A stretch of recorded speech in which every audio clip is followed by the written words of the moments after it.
Fin de travaux rue Armagnac. L'axe est désormais ouvert aux voitures comme aux piétons. L'occasion d'une visite guidée par la municipalité. Aujourd'hui, vous voyez, nous avons fait une visite de fin de chantier concernant la rue Armagnac, qui a été totalement refaite, qui a été également paysagée, qui a été arborée. Puis nous visitons ce jardin Gamelin que nous avons repris en main dans le cadre de la politique environnementale que nous avons mise en place, et qui effectivement comporte le jardin Square Gambetta, le jardin de la Totassini La Poste, ici, demain André Chénier, dont nous faisons ce que nous avons toujours dit, c'est-à-dire que nous voulons donner à la ville un nouveau visage. Et puis vous avez vu que nous sommes en train de reprendre totalement l'église Saint-Vincent de A à Z, puisqu'en effet nous avons refait les vitraux, nous avons repeint et puis nous avons consolidé l'extérieur.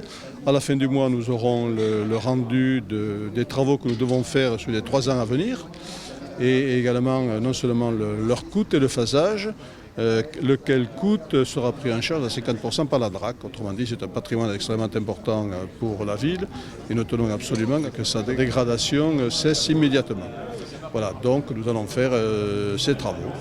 Et puis, comme vous l'avez vu, nous avons organisé le système de nettoyage de la ville, avec au-delà de notre délégataire de service public, qui est la société CITA, des services propres de la ville qui vont travailler tous les jours de la semaine, y compris le dimanche, pour entretenir et faire en sorte que la ville soit propre. Nous avons des équipes jumelées, ville et CITA, qui tourneront dans l'hypercentre jusqu'à 21h le soir, parce que la ville est propre le matin lorsque les équipes sont passées, et puis après se dégrade, et nous ne voulons pas qu'il y ait une dégradation. Je vous souhaiterais que les gens comprennent que la ville de Carcassonne est une ville certes touristique, mais qu'elle vit comme des stations du littoral ou autres, une saison.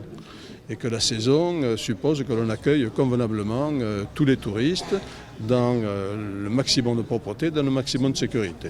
Voilà la finalité de l'opération. Du 1er juin donc, au 30 septembre, il y aura une complémentarité d'action pour la propreté à côté des travaux et de la propreté qu'assure notre délégataire de service public jusqu'à la fin de l'année.